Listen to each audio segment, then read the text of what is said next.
Yeah, can you? Can you explain how I fell 30 feet and nothing happened? All you said is that we got lucky, but that was a lie, wasn't it? Yes. Yes, okay? It was a lie.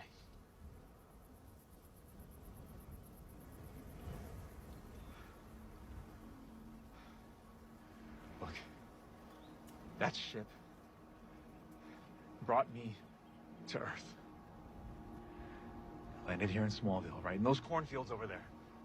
I was sent here when my planet, Krypton, was destroyed. Krypton? Yes. And because I wasn't from here, I had certain powers. Your grandparents, they took me in. They raised me. They taught me how to control my abilities, how to blend in. Until the day I was ready to leave. And become who I was sent here to be.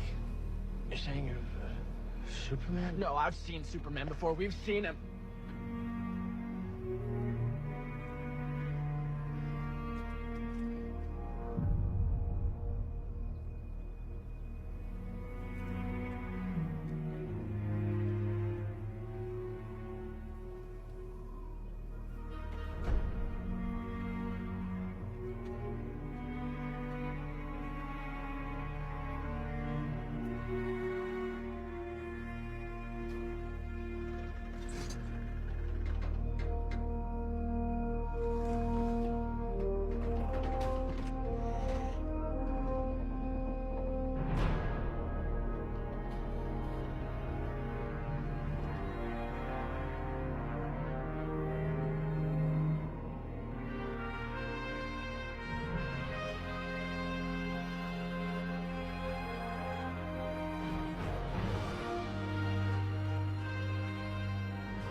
When your father first told me, I didn't understand either.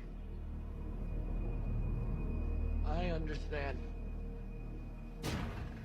I understand all the excuses. All the times you were gone, you lied to us. You both did. He was saving lives, Jordan. That doesn't make it less true. You lied to protect his secret. All the things I've been feeling. You made me think I was crazy. They put me on bills. Your mental health has nothing to And do with who your father is. How do you know that? I'm half human, half whatever the hell he is. Do not yell at your mother, okay? This is not her fault. I'm the one that didn't want you to know. Why? Because I knew what kind of burden it would be if you both had powers. Or worse, if one of you had them and the other one didn't. You think he's the reason we survived yesterday? What are you talking about? Go on, Dad. Go tell Superboy here why he's really so perfect. We thought your athletic talents could be latent abilities starting to emerge, and then yesterday... The only way that both of you survived that accident is for at least one of you to be like me. You wouldn't have it any other way, would you, Dad?